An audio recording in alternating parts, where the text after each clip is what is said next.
quintessential left-handed power pitcher. MLB.com pipeline has him as the number one prospect for the Red Sox, their highest ranked one. I've been a big Peyton Tolle fan since college.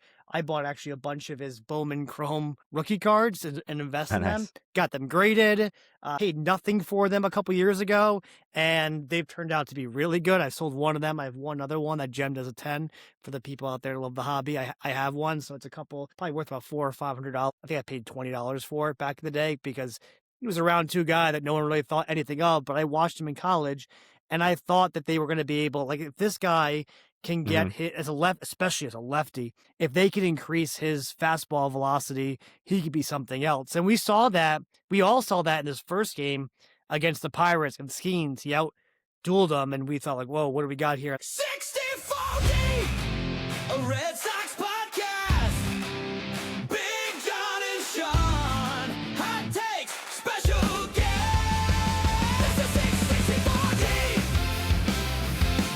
Hey. And welcome to the most electrifying podcast in Red Sox Nation. I am Big John. Alongside of me is Sean, Big Country Jones, and together we are 64 Deep, a Red Sox podcast. Red Sox Nation, we've got two massive topics to break down today. First up, the state of the AL East. The Yankees made their moves, the Orioles are loaded, and the Red Sox, we're trying to figure it out. If Craig Breslow did enough, or if we're going to regret not pulling the trigger on that one more bat come September. Where do we really stand in this division? Are we contenders, or are we fooling ourselves? We're giving you the honest answers. Then, we're diving into 4 Red Sox prospects who just cracked the top 100. Franklin Arias, Peyton Tolle, Connelly Early, and Kyson Witherspoon. Who's legit? Who's overhyped? We're breaking down the real stats, not just the hype, and telling you who's actually going to make an impact for this franchise. So crack open a cold one, Red Sox Nation, because we're about to give you the real talk. No corporate spin, no sugarcoating, just honest Red Sox analysis. And if you're listening to this podcast right now while the Patriots are headed to the Super Bowl, you've got the right DNA. You know what winning looks like, and you know the Red Sox need to get back to that standard. Now it's time, Sean, to do what we do every podcast and kick this podcast off Wade Boggs style. I got something this episode for episode 6. Drinking beers, we drink some beers, Big John and Sean. We're drinking beers, we drink some beers, Big Sean. What do you think, Sean? Does that pump you up? Yeah, just for the listeners, I was not informed that was coming, so it was good. I know. I wanted good little surprise there. Reaction from you and see what your thoughts were when it came. No, it was great. I love it. Yeah, thank you, AI. Yeah. What is your drink of choice tonight? Today we have Electric Fog. This is Flying Machine Brewing Company. It says modern IPA. I believe it leans on the hazier side. Had one of these, but again, only one, so I don't totally remember it perfectly. But this is brewed out of Wilmington, North Carolina. I know last week I mentioned my dad had been in town and brought a few beers down, so we did a little swaparoo, exchanged some. He brought back some Atlanta ones up there, but this is one of the ones he brought, and I remember it being pretty solid, so excited to have it again. Wilmington, huh? What is Wilmington known for? It's fine. It's a beach town. I've been a couple times. It's one of those beaches where you get down and it's like very, very crowded, even just to find a spot. So I prefer a little bit more of the more low key ones. My family does beach trips to the Outer Banks every other year. So that area is a lot calmer, I would say. The less touristy, and the water is always beautiful there. So, but yeah, I would say Wilmington is very sorry if anyone's from Wilmington or particularly likes Wilmington, but kind of shitty stereotypical beach, if you will. Hold on, Sean, can you show that can again? I want to see it one more time. What's it called? Electronic Fog, a modern electronic IPA. Fog. Oh, you're right. I said electronic. Electronic Fog. There you go. Yeah. That's the type of beer that you hit pre-game and then go out to the bars afterwards because there's too many people on the beach and you can't find a spot. Exactly. And you don't want to make a fool out of yourself out there either. I got a single, so I picked up a single today. Okay. Because I've never had this before. Nice. It's interesting. I'm not sure how masculine it is. It's called Pipe Works. It's an Imperial's Cookies and Cream Jones Dog, it says. Okay. I don't know what that means, but it's 10.5% alcohol by volume. So we're going to have some fun when I drink this thing. You'll notice like halfway. Go ahead. I was going to say, it seems like maybe a stout, perhaps. Cookies and cream stout of sorts. I think, you know what? You might be right. So you know what? You're right. It's an Imperial Stout Ale with cookie wafers, vanilla, cacao nibs, and lactose. You got that milk stout, right? Yeah. Yeah. And it's canned in Chicago. So it's not even Nice. local to me. Brewed and canned in Chicago. Yeah. Cookies. Have you ever had a sweetened stout like that? I'm trying to remember. What was this? It was Double Bag? Was it called Double? Was that the stout I'm thinking of? That was a sweetened lactose stout. Am I right?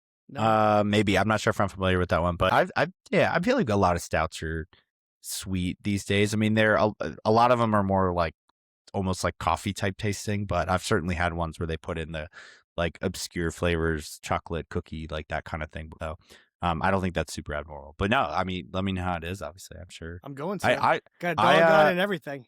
Yeah, I know I always bring my IPAs on, but I definitely enjoy stout now and again. So I used to. In college, I was a big stout drinker. Actually, one of my favorite stouts was an oatmeal stout. Okay. I had it. I went to Salve Regina to visit a friend, and they had oatmeal stouts there. And I'm like, wow, this is different. And I really liked it. So I used to drink a lot of stouts back in the day. Yeah. They're heavy, right? That's my one. Like, they're heavy. So that's the hard part with drinking stouts. If I'm out there to watch a game, you don't really want to drink stouts or at least drink 6 stouts and watch a game, right? Yeah. We had a pretty bad snowstorm come through New England yesterday. It took me all day shoveling out. I got about 13 inches of snow. I had about 5 Jack and Cokes last night, which is fine. I couldn't do, which I was fine too. I couldn't do 5 stouts. 5 stouts is too much for me. Yeah, that is fair. That's how I would describe it too. Like, I enjoy having a stout, but then once I go for the second drink, I probably want to switch it up. Correct. Because it can get heavy. A beer baby. Exactly. Right? All right, you ready to do this? Yeah. So. Oh yes, yeah. It's like it looks like almost coffee-like. Yeah, that's solid. It's good. Mine's sweet, so mine tastes like a stereotypical stout, but like that vanilla. Some of those stouts recently have been putting the vanilla into it, just kind of like that. But it's good. I feel like drinking out of a glass, though, it's sacrilegious. For stouts, you got to put it in a stout glass. And I'm not doing it. Actually, do you remember Sam Adams, way back in the day, came out with a special Sam Adams glass just for putting your Sam Adams beer in? Yeah. It was supposed to enhance the flavor of it. I think it's just a way for them to upsell people, but they had that. So, well, I mean, Guinness does the same thing with the people's like splitting the G, if you're familiar with that. Yeah. No, that's correct. Which like I said, got to have the right glass for that. Stout. Yeah, I get it. But good. Mine has, like I said, taste of vanilla into it. Tastes like a normal stout with some vanilla. It's good. It's a good beer. Again, to our points, I'm not reaching for this one and drinking 6 of them. It's just going to be very hard for my I think that's fair. to handle that much milk. That's a lot of milk. It's a lot of milk stout. That's a lot of milk stout. How about yours? Is it good? Yeah, it's super good. Yeah. I like I said, I had it once like 2 weeks ago or something, but I was saving the last one for this because I didn't want to do any repeats. I do have a couple in there more saved up, so we should be good for next episode too. But no, this is super good. Definitely a fan thumbs up for me. It's definitely hazy, which I wasn't sure just because the modern IPAs, like, I don't really know what that means because there still are West Coast and New England style.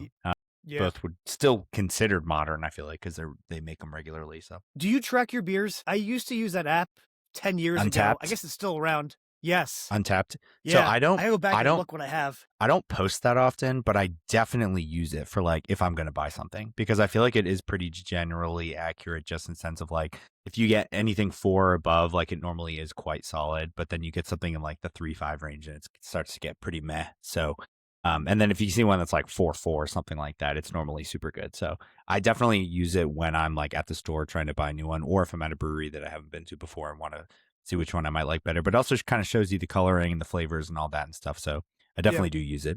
I got to go back. Like I said, it's been a long time since I tracked my beers on it. And then my friend told me it's still being used. So I'm like, oh, I didn't realize Untapped 10 years later is still being used. So I need to go back now that we're doing this and start doing it. When's the last time you've been up in the New England area? Ooh, that's a good question. It's been kind of a while. Probably the longest it's been in a while. I want to say 2018. I went up there. My sister used to live in Boston. And so I was interning in New York City at the time. My mom lived in Jersey at the time. So I was living with my mom's at Jersey, commuting into Manhattan for work. But then when my internship ended, I drove up to Boston, went for a long weekend. We went to a Sox game. It was funny because, 2018, that was obviously very, very good Red Sox team. I think they had won 13 games in a row. And then the game I went to, they lost. So I was like, of course terrible. that would I'm not happen. bringing you to a game.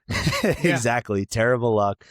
But no, I spent a couple extra days there, hanging out with my sister and hitting around Boston. So, that was very fun. But yeah, it has been a while. I used to go up a lot more when I was younger, just because my sister lived there, and then she went to school up there too, and then my mom went to school up there, and then I do have family up there too. My aunt lives in Cambridge. I've gone to see her a handful of times, and then we'll go to Sox games when they're playing, obviously.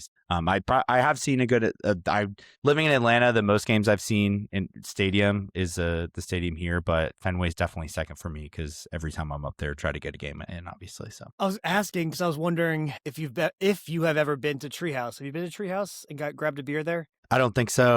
Okay. Like I said, I haven't. Yeah, it's been a while, and I actually went a lot more as a kid, so I obviously couldn't drink back then. So, but yeah, no, I do want to get back up there. I would love to go to another game at Fenway. It's just been a while, just because it's a little bit of a trek for me, and have less ties there than I used to. But yeah, need to get back up. Let's just dive right into this podcast. We could talk about beers, but I'm sure a lot of people are listening.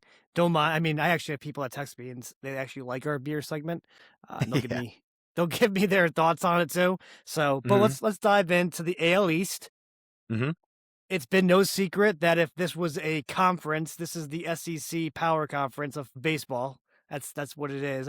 If moves are happening at a high clip, unless you're the Dodgers, right outside the Dodgers, it's the AL East that's gone out and probably made the most deals. We talked about briefly off air.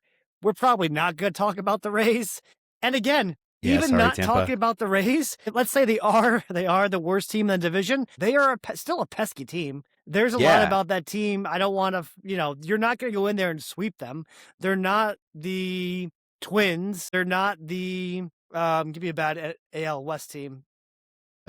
The A's, the Angels. I guess they're the A's or the Angels. They're not the Rockies, right? Yeah. Taylor Simpson, Jr. There's just peskiness that they've always had in that lineup.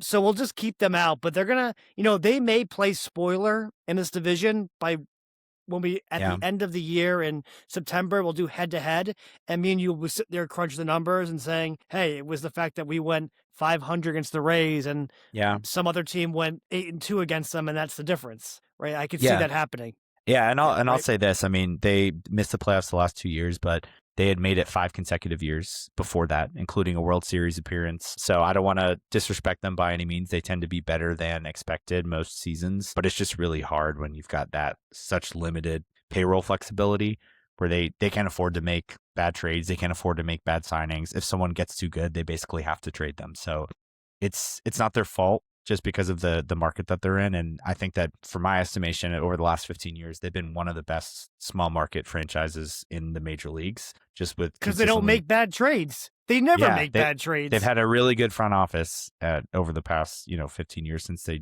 changed from the Devil Rays. Really was kind of the immediate shift to being pretty good after that. But hey, multiple World Series appearances in the last 20 years or whatever. And like I said, they have made the playoffs 5 of the last 7 years. So it's hard to argue with that. But I do think, to your point, this is less about us thinking that they're not that good and more about just how ridiculously stacked this division is. They're also a stressful team. Here's why they're stressful. They have talent. Simpson, Diaz, Jr. There's talent on that team.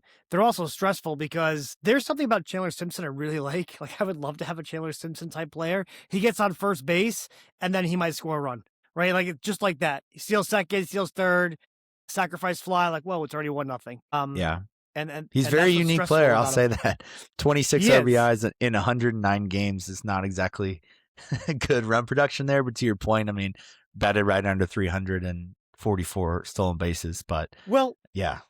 do you remember, how old were you and Billy Hamilton? I always do this on a podcast back in my days, Sean, but how old were you when Billy Hamilton came up? Like, do you remember when Billy Hamilton came Yeah, I remember through? Billy Hamilton for sure, yeah. And then But he couldn't get on base, though. He couldn't couldn't, hit. but Yeah. he could not hit. But Baseball America talked about this guy, 100 stolen bases in the minors, could be an absolute nightmare if he could hit. I mean, Chandler Simpson is Billy Hamilton, except Chandler Simpson could actually hit. So that's you can get frustrated by Billy Hamilton. By Chandler Simpson, because he actually can get on base and then cause havoc. Yeah, 671 OPS is pretty tough, though. I know, but you're not asking him. I know. There's to go out there and it's because his slugging is 345. That's why. I mean, you want other people to slug him home. That's what I'm looking for, of course. or to create havoc on the bases, which he can do.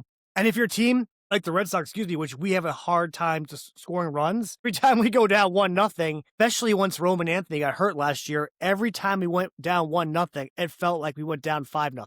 Yeah. Right. So if this Boston team cannot figure out an offensive production in 2026, it's going to feel the same way. Yeah. But to your point, I mean, Junior Caminero had a really nice breakout year last year, 45 homers. And, Yandy Diaz is a guy that I've talked about that I would kind of loved the Sox to be I agree. The first base / DH option that we end up getting. I think Contreras is, a little less consistent as sort of like an average guy, but they're similar players. So he's a little bit in that vein. But no, I thought Yandy Diaz is a really, really just well above average, good hitting first baseman that it feels like he always mashes in Fenway as well. Yeah, and that's why the fan base wanted him last year. Mm-hmm. At the trade deadline. Yeah, that's definitely. why we talked about him. I know. We talked about, rumored, we all were excited for it. We all wanted him. Mm-hmm. So yeah, that's the Rays. We can leave the Rays at the Rays right there and move on. And they'll probably end up having a very good season, and we'll come back and regret it and say, how did the Rays finish third in the division? I know. Well, right. That's like every year. I know. And even the years they won or top 2 in the division, you look at that roster and how did you do it? I don't see any guy on here overproducing or someone standing out. Even the years, the Brandon Lau years where Lau had some of his best years, you still look at that roster from 1 to 9, and you don't sit there and say, yep, all-star, all-star, all-star. Yeah. No, it's how did this roster come together? And they're in first place for most of the year. Yeah. I mean, they won 99 games 2 years ago, which, I mean, go look at that roster. There's no, Red Sox haven't done that since 2018. Haven't even really come close to that. The year you jinxed it. I know, seriously. The year you broke up their winning streak. I know. All right, so who do you want to move to? We got the Red Sox to talk about, which we can talk about as well, but we have the Blue Jays, the Yankees, and the Orioles. Where do you want to start? I'll let you begin this crusade. Let's start with the Blue Jays, just because they did win the division last year and they made the World Series, and they, have been very much in the running to pick up a lot of guys and got some guys, but missed out on some guys too. So we haven't really talked a ton about the fact that they did not get Bichette or Kyle Tucker, which it kind of feels like we had been just talking about them with the assumption that they were going to get one of those guys. So definitely changes the outlook a little bit that they did not. Yeah, and we talked about in the pod too when they got Okamoto, which neither me or you thought Okamoto was going to be a needle mover. We didn't feel like he was going to be a needle mover. But playing chess, we thought that the Blue Jays were playing chess in that regard because they got Okamoto and then set themselves up to add either Tucker or Bichette. And with Okamoto, that's a hell of an offseason because unlike the Red Sox, being able to have that flexibility in the infield, outfield, that's something that is coveted and again, not mismanaging or misaligning assets. So when the Okamoto deal went down, we were always sitting there going, yes, fuck, Blue Jays are going to have another good offseason. And then just like last year, they whiffed, and we'll get to the Yankees too, which is why I thought they were going to get Bellinger and overpaid. Because they overpaid I wouldn't have been Tony Taters. Shocked by that either. Yeah, I wouldn't have been shocked by that. Yeah, because they overpaid last year for Tony Taters. They wanted everyone. Remember, Blue Jays last year, they offered Ohtani some ridiculous amount of money. Was it last year or 2 years? 2 years ago. 2 years ago. Yeah. Ohtani some ridiculous money. I forgot last year the guys they went after. They were getting desperate and they want those big name players. Now they got Vlad there, and that's a marketable player, but you can tell they want to go all in. So I thought they were going to get nervous, freak out, and go get Bellinger. But look, they also got Cease, and I want your opinion on Cease. Had a terrible year last year, right? They had an absolutely terrible year. They brought him back, Bieber's a good pitcher. Gausman's a good pitcher. We talked about it last pod, though. I don't see a top-heavy... That rotation is not the best rotation in the AL East. That lineup's not the best lineup in the AL East. And that bullpen, for sure, is not the best bullpen in the AL East. So for all those... Like, they're what's it called? Not a master of many. What's it called when you're like... They're a master of none. Yeah, and what's the other part of it?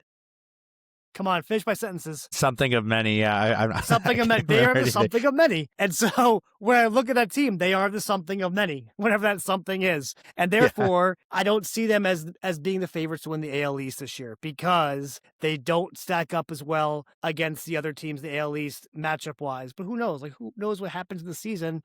Maybe they end up just being consistent enough they pull off the AL East. But they're, in my opinion, they are not the best team in the AL East. Yeah, I'll say this. I think I would agree with you if we operate under the assumption that there will be more adds. I think that the Orioles and the Red Sox both are likely to add another player. I think the Orioles will probably add a pitcher, and we'll talk about that when we get to them. I think we all think the Red Sox are going to add a bat. I think if we assume that they do those things, then I think, to your point, I think the Blue Jays on paper are probably not better than those teams.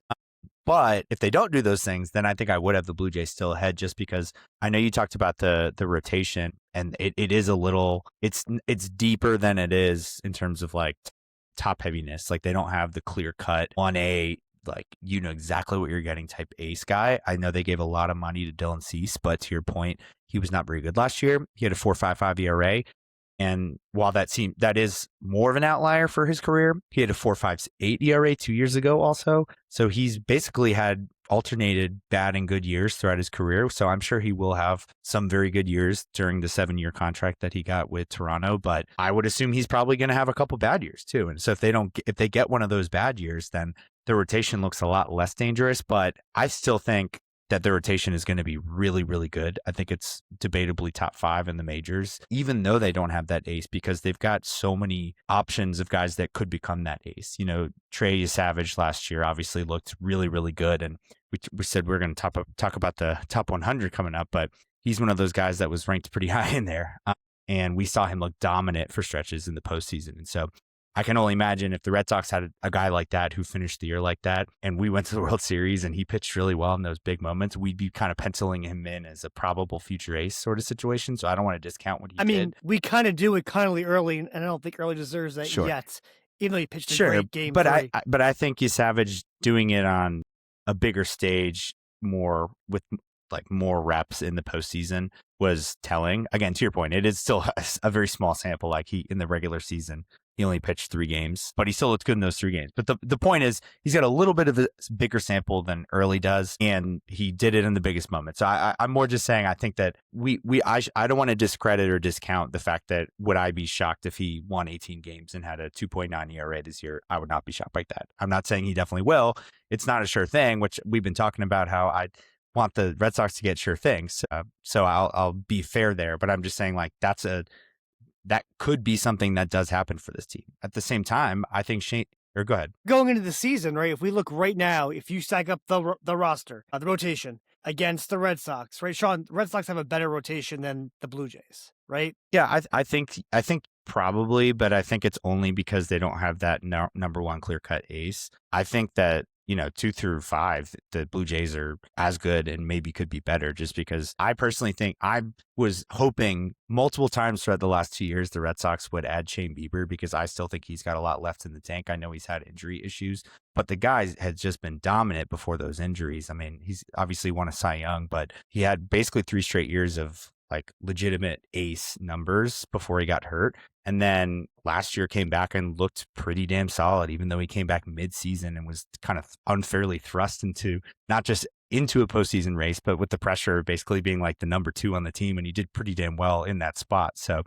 I think that would I be shocked if he won 19 games with a 2.5 ERA? No, I wouldn't. So I think that they've got a lot of paths to having a really good rotation, even if, Cease does have that bad year or Gausman starts to fall off a little bit because of his age. But I also wouldn't assume that those things are going to happen. So I think that their rotation has a ton of upside, a ton of potential to be in a scenario where they've got like 4 guys that you really, really trust to like be a top 2 guy on a team, actually.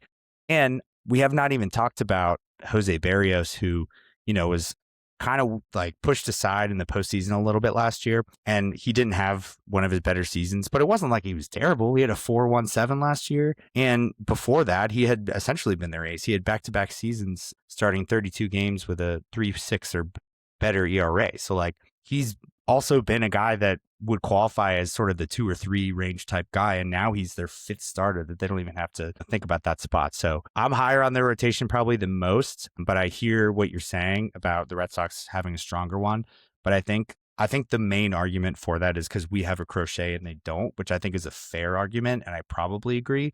But again, I think that they've got as much upside as basically anybody from rotations. Jose Barrios brings me back. Jose Barrios, when he was with the Twins, I really thought he was going to become a Cy Young candidate every year, and he was dominant, and they fell off. That's what I'm saying. At his best, he can be really good. And we say fell off, but just the year before last, he had a 3.6 ERA with 16 wins. I mean, like almost pitched 200 innings. Like he still has been good. And even last year in a down year, I mean, a 4.17 is not ideal for probably the expectations there, but like that's not a terrible season. I mean, 4.17, that's like a basically average level number 3 or 4, essentially. At his worst, he's like that level, I would say. I mean, it's not like he had some crazy, awful season, or even like to Cease's point, where I wouldn't say Cease had an awful season, but the results for Cease were much worse last year than they were for Barrios, just on the results perspective. I'm going to play devil's advocate really quick on this one as well, because look, I think the Red Sox have a better rotation than the Blue Jays. I'm playing devil's advocate because when we get the Yankees, I'm actually going to tell you why I don't think the rotation is that good. But on paper, the Yankees rotation, I could also make the argument, if healthy and everything goes to plan, best laid plans of mice and men normally go awry, or however that saying goes. Yeah. I'm 0 for 2 on sayings today. But anyways, the point being is that the Yankees rotation, in theory, if Cole comes back into Cole, Fried is Fried, Heel is Heel, and Rondon is Rondon. I know they're injured at the beginning of the year, but let's say September, we're analyzing the teams in September. I think it also shows how stacked the AL East is. Blue Jays may have the 3rd best rotation in the American League. They actually may end up having the 4th, and you're going to call me crazy for that one. We get the Orioles, but I see a world where they could even be the 4th best rotation. Again, I think we both agree they don't have the best rotation, so they're not the masters of that. And then their lineup, because they didn't sign Tucker and because they didn't sign Bichette, and they only have Okamoto. I know they have Ernie Clement and they got some younger guys, but I feel like these guys were more of a, what's the word I'm looking for? They're guys that showed up for the postseason. I don't expect them to show up for 162 games. We see that a lot in players' careers. Like you show up for the postseason in a small sample size, and then during the regular season, you're an average player, which is okay. That's fine if you have enough talent around them. And I get it. They have Guerrero. He's a stud. An absolute stud. I would love if the Red Sox could ever have gotten him. I loved his dad, watching his dad play. Vlad's a great player. They have some good players in the outfield as well. Springer, even though he's getting a little bit older, still a very good player. Varshall, still a very good player. Right? They have that, but losing Bichette, right, Sean? Losing Bichette, I think dramatically hurts this team. And I'll go once, and the Blue Jays fans are going to call me out for it, and I get it as well. The Red Sox head-to-head against the Blue Jays last year with Roman Anthony were a better team with that team. And we saw at the end of the year when I forgot how they took the series from them. And even in the beginning of the year, they lost a couple of games that they just choked. They should have never have lost those games to begin with. So I'm just not that scared of the Blue Jays. They're a really good team, and they're gonna make the playoffs, I believe. But I'm not scared of them.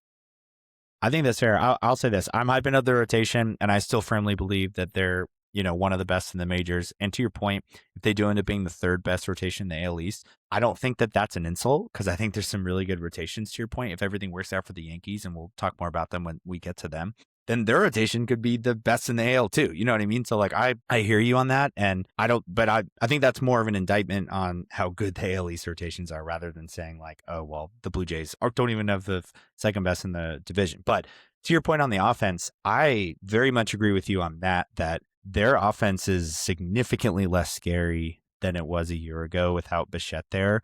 And I do agree with you that a lot of their guys played above their skis in the playoffs last year. I mean, if you just look at the numbers, like Ernie Clement batted .411 in the playoffs. Addison Barger batted .367. Like, they had guys get hot at the right time, and that's how you make runs in baseball. That's just the nature of the sport, because it's such, you take 162 games and boil it down to a 3 to 5 game series, and like it is going to come down to just who played better on the right day in the right matchup, et cetera. And so I'm not discounting their run at all. I thought they were the best team in the AL, really start to finish last year, just in terms of how they were consistently in first place all in the regular season, and then they obviously made the World Series. But I'm just saying that I don't think that they can count on those kind of performances consistently over a full season, like you said.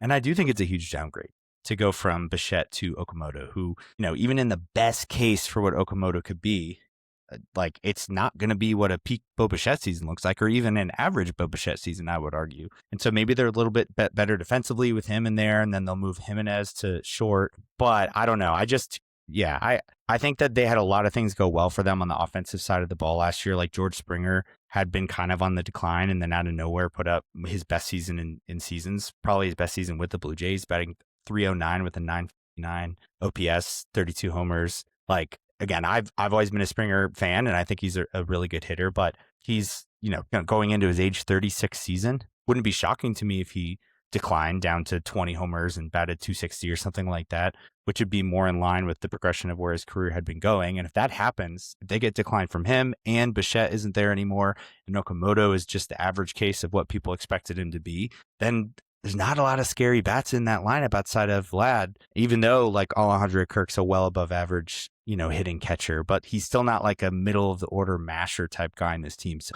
maybe they get a bounce back from Santander. I mean, it would be almost impossible for him to be worse than he was last season.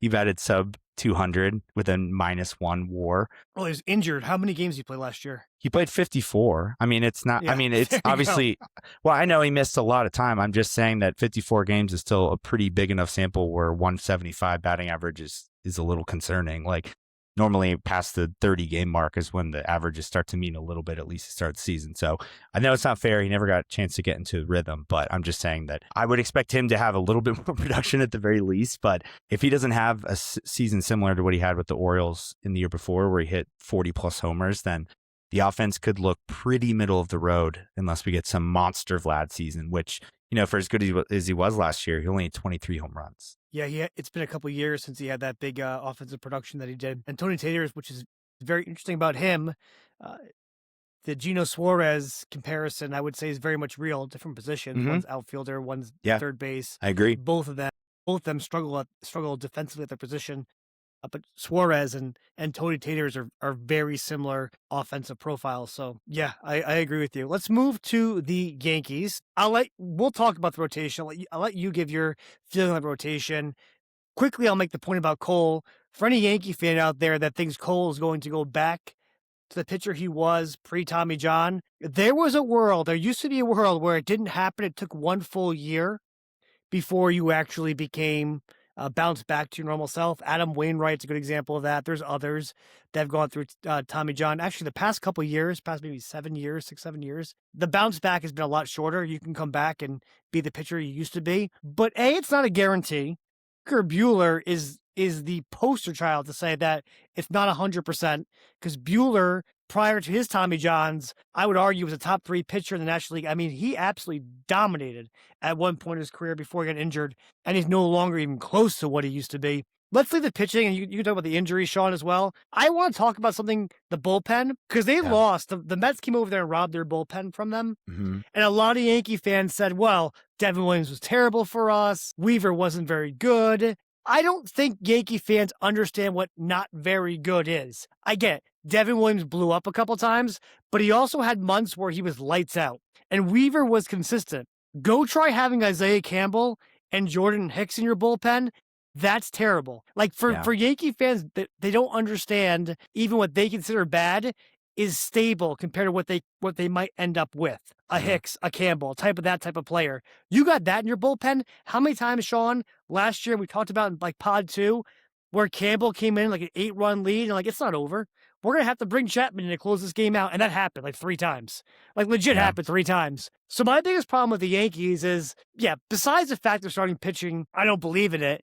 And they're basically running back the same lineup they had last year, which, if people forget, the month of July or June, they couldn't score a run. Legitimately could not score a run. They went 10 games without scoring a single run. Well, in their defense, Judge was out, so I get it. But it also shows you how dependent they are on it. So that, plus the fact they got no bullpen, or their bullpen's been weakened. I know they have improved with Bender, but let's not forget Bender struggled as well. And the Red Sox added 2 lefties. And we talked about last pod, they are left-handed dependent, just like the Red Sox are. I know Bellinger has great numbers against lefties, but Rice, Wells, Jazz sits out, right? They struggle against lefties. I just don't believe in the Yankees at all. I still think we're a better team than the Yankees. All right, I told you I wasn't going to go that long about the Yankees, and I did. Now your turn, Sean. Go. You're good. I'm halfway through my 10.6% alcoholic beer, so I'm ready to really get into it. Yeah. Going back to the bullpen point, I'll agree with you that I think Luke Weaver was definitely better than they would give him credit to be. I thought he was a very solid 7th, 8th inning guy for them last year, and has performed for them in big spots. He did have some meltdowns, especially he had one in the postseason as well. But to your point, like, I do think losing him is somewhat significant. I will disagree with you a little bit on the Devin Williams thing, just because he was really, for a large portion of the season, like, his ERA was above 5 going into like the last month of the year. So like, I don't know if I'd boil it down to just a few bad, appearances. I think he genuinely was just not himself last year. With that said, I still think he's a good pitcher, and like, I would, if you had to, you gun to my head, I bet he has a bounce back year this year with the Mets. We'll see, obviously, but in terms of just the pure results they got last year, I mean, they're not going to miss him in that sense. If he came back and was his normal self from what they thought they were getting, then I'd agree with you. Then it's a huge loss, but he wasn't that for them last year. That's just the reality of the situation. But no, I do agree that their bullpen is, spotty at best.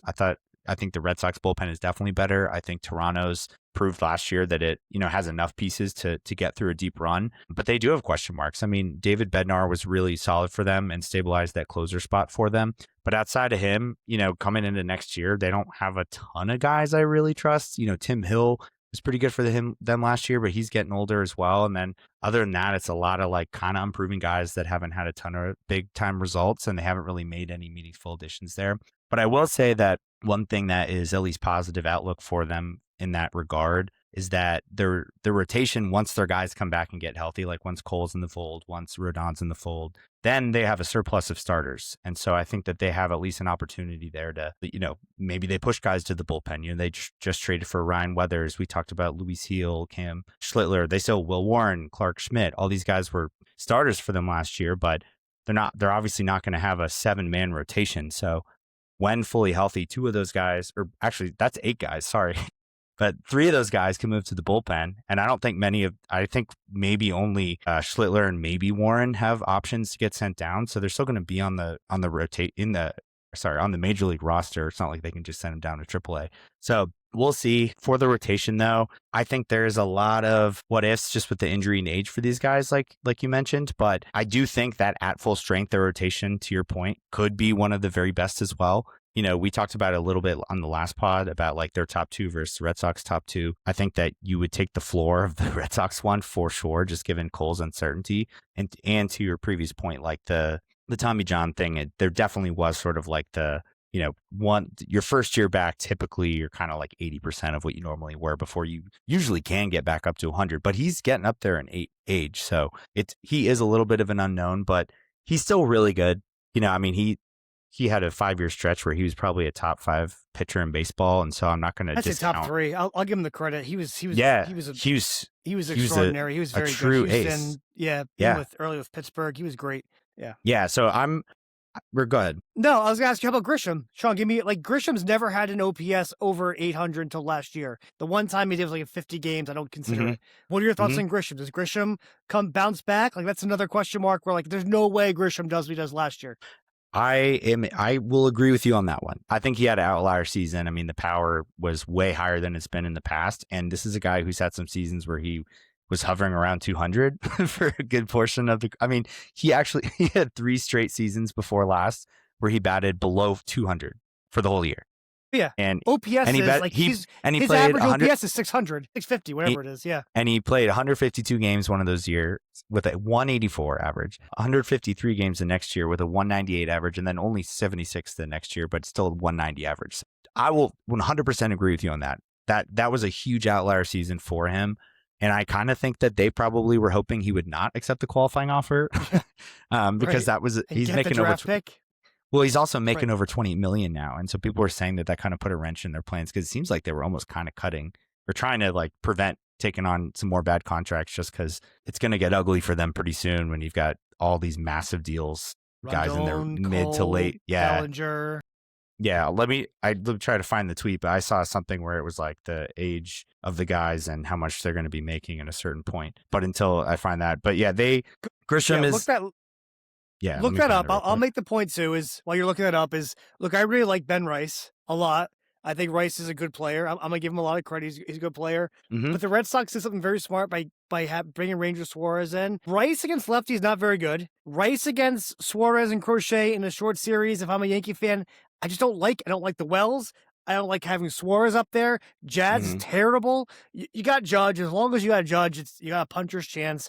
And I get it. Bellinger does well against lefties as well. But this lineup is not, again, this is the Yankee lineup we've seen since 2009. They are very good in the regular season. They are consistent in the regular season, but they do not have a team built for the playoffs because they have too many holes.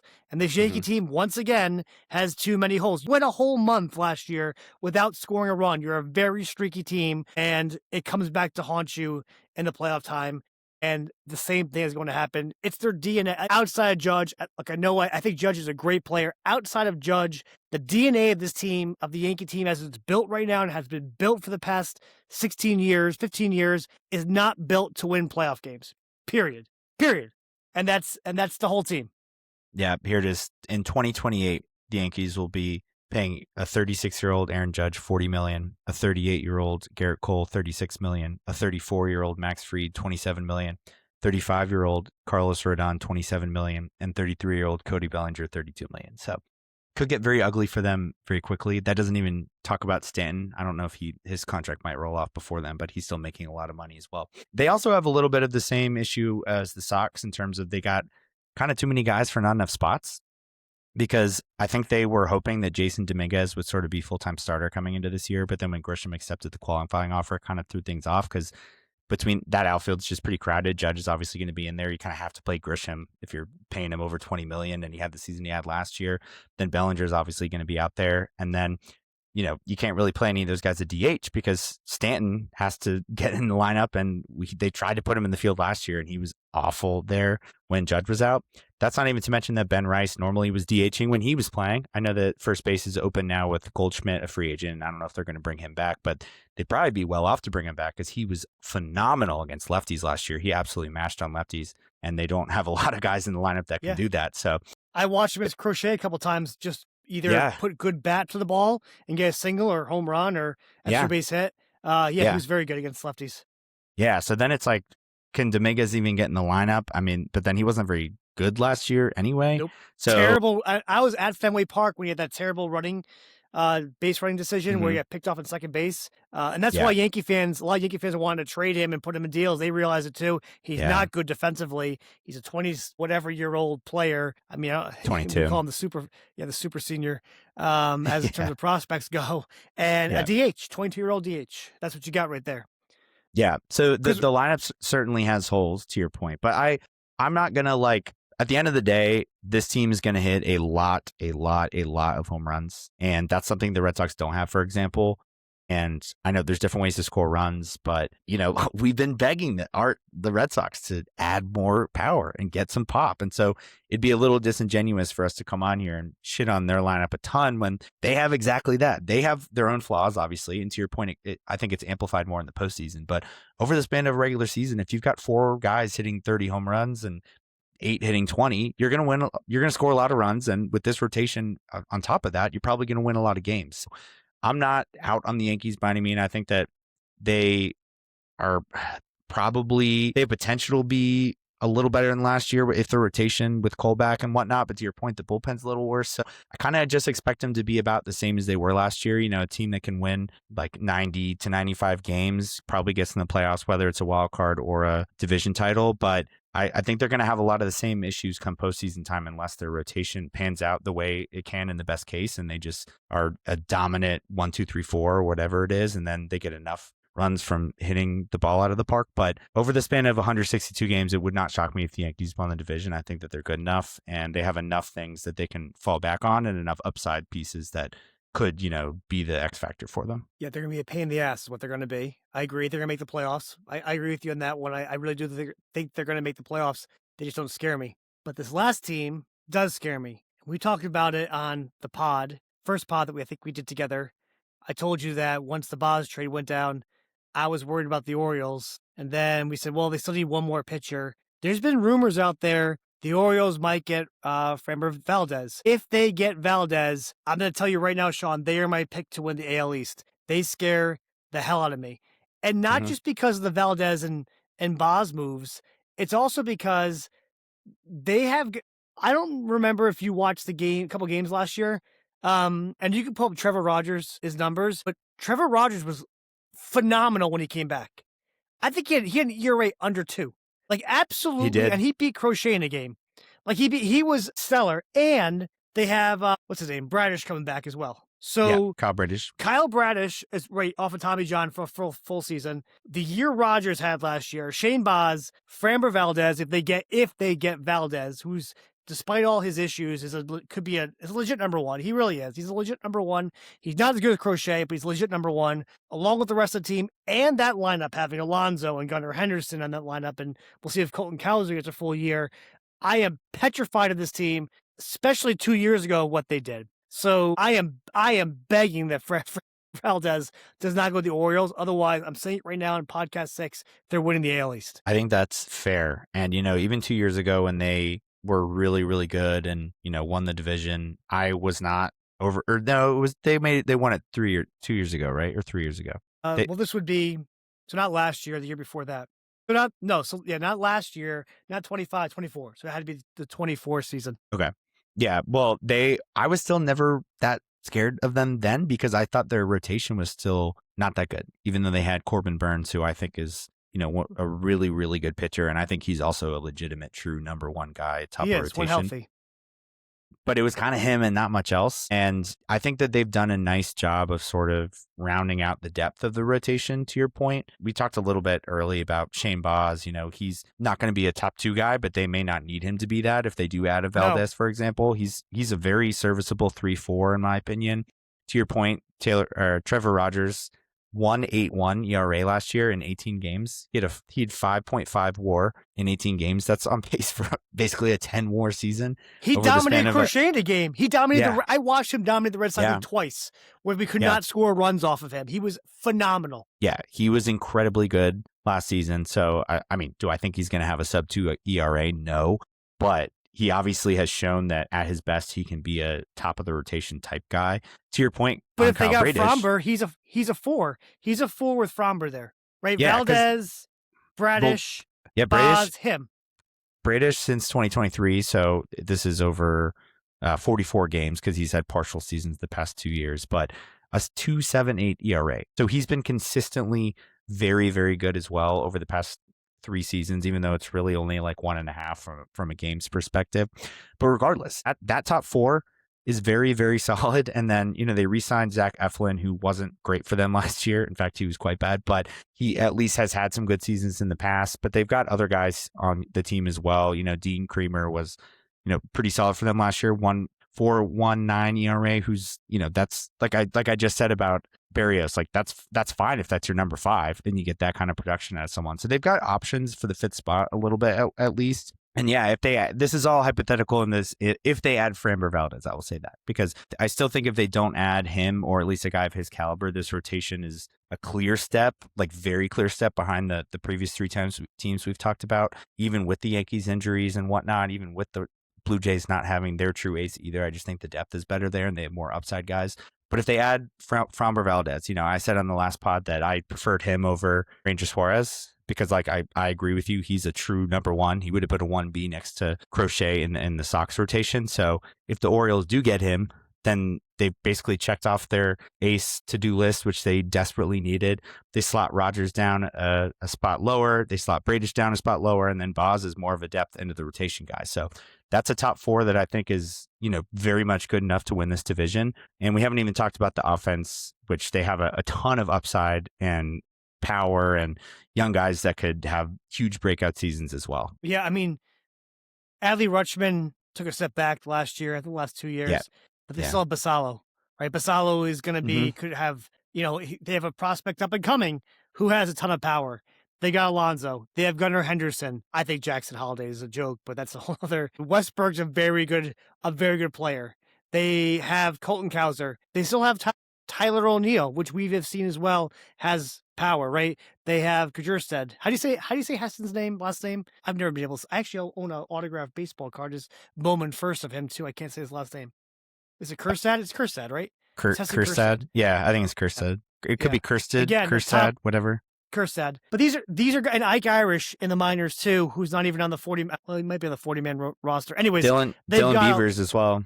Yeah, Beavers. That's right. They've got first round pick just a couple years ago. So they've got a lot of established talent and up and coming talent, and they scare the absolute bejesus out of me. I do not want to face that lineup. Even with that lineup and that pitching staff, we don't match up well just because we can't outslug a team. That's what I worry about with them. And you're right. Even if they don't get Framber Valdez, they take a huge step down and call it a melting pot if you want.